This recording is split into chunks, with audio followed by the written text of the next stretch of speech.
Hola, por la importancia que tiene, estudiaremos los triángulos y veremos algunas de sus propiedades y algunos términos que utilizaremos más adelante.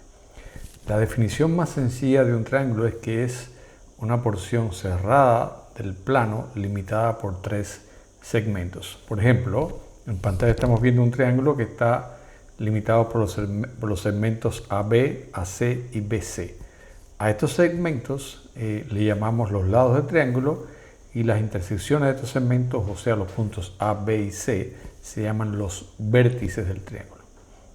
Tenemos además ángulos interiores del triángulo. Para denotar el ángulo podemos utilizar la siguiente nomenclatura.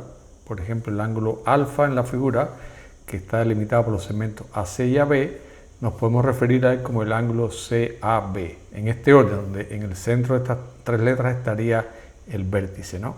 Entonces el ángulo beta sería el ABC y así sucesivamente.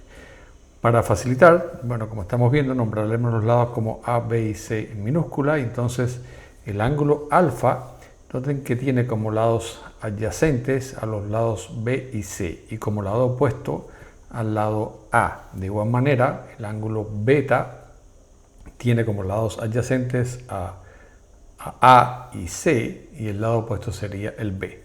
Y similar para el ángulo gamma. Los suplementos de los ángulos interiores se denominan ángulos exteriores. En la figura alfa prima, beta prima y gamma prima. Podemos clasificar los triángulos de acuerdo a sus lados. Por ejemplo, un triángulo equilátero tiene los tres lados iguales. Un triángulo isósceles tiene dos lados iguales. Y por cierto, el tercero se le denomina base. Un triángulo escaleno tiene los tres lados diferentes. También podemos clasificarlo de acuerdo a sus ángulos. Un triángulo acutángulo tiene sus tres ángulos agudos. Un triángulo rectángulo tiene un ángulo recto.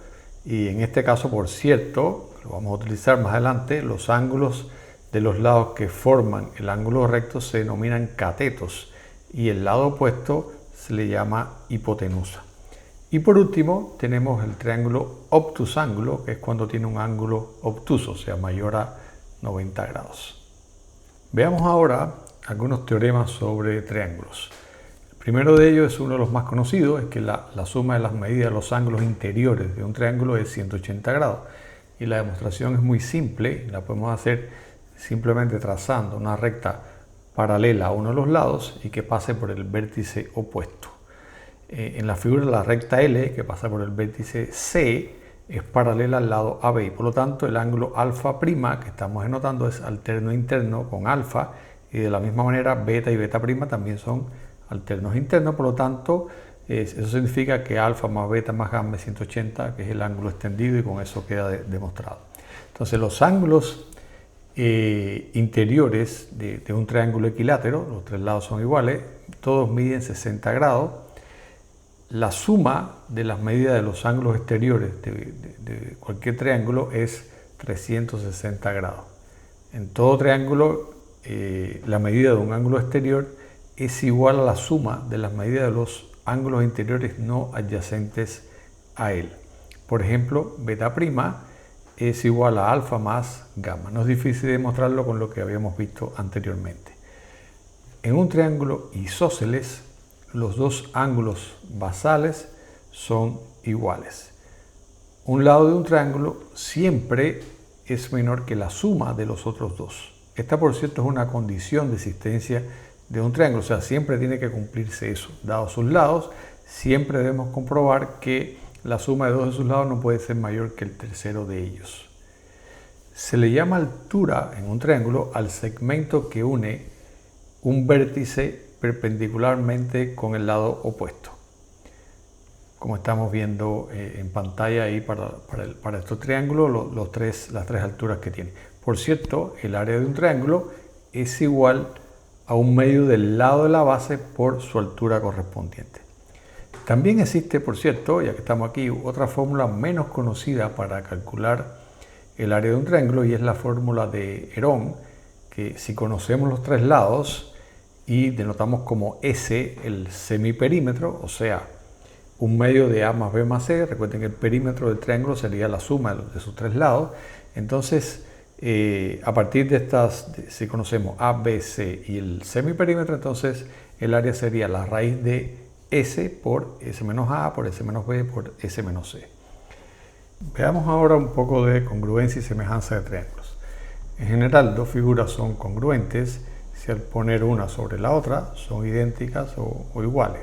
Entonces, dos triángulos son congruentes si tienen todos sus elementos homólogos respectivos de igual medida. Es decir, si los lados homólogos son iguales y los ángulos homólogos son iguales. Homólogo quiere decir el lado o el ángulo correspondiente de acuerdo a la orientación. Por ejemplo, en la figura que estamos viendo, estos triángulos son congruentes y entonces los ángulos alfa y alfa prima son iguales y de igual manera beta beta prima y gamma gamma prima. Y a su vez los tres lados homólogos son iguales.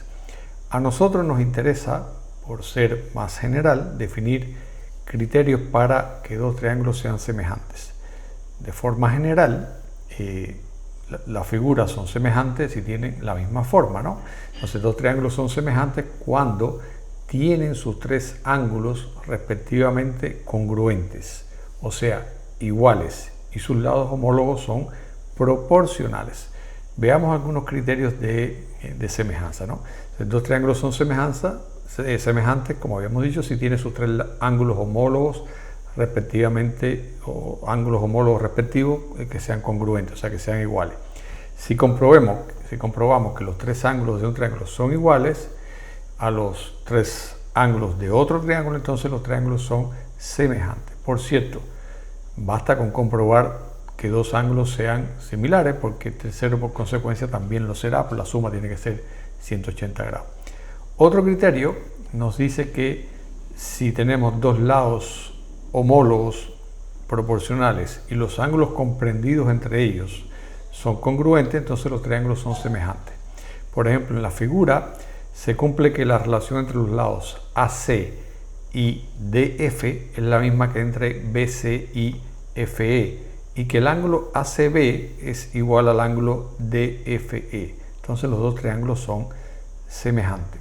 Y el otro criterio que vamos a ver es cuando tienen los tres lados homólogos respectivamente proporcionales. Entonces ahí también son semejantes los dos triángulos, por supuesto. En general, en triángulos semejantes se cumple que la relación entre los lados homólogos es una constante.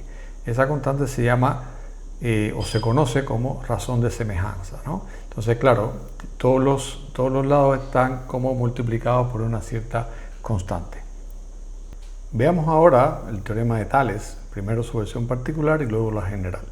Por ejemplo, si se traza una recta paralela a un lado de un triángulo, entonces los segmentos determinados sobre los otros lados son proporcionales. En la figura, el segmento DE es paralelo al segmento AB. Y entonces se cumple que AD es a DC como BE es a EC. De forma general, el teorema de Tales nos dice que si tres o más rectas son cortadas por dos o más rectas transversales, entonces los segmentos determinados sobre esas rectas transversales son proporcionales.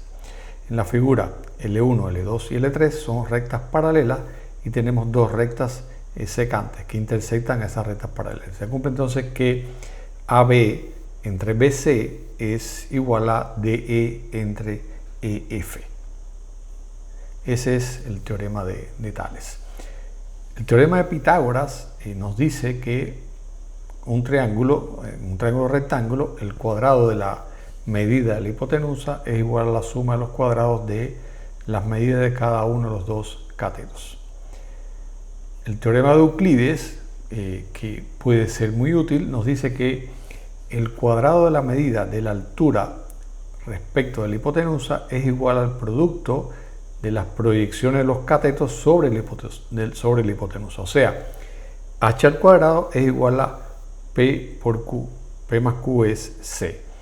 Y también que el cuadrado de la medida de uno de los catetos es igual al producto de su proyección sobre la hipotenusa y o sea, el producto de la proyección sobre la hipotenusa y la medida de la hipotenusa completa, ¿no? Entonces sería que A al cuadrado, por ejemplo, es P por C y B al cuadrado es Q por C.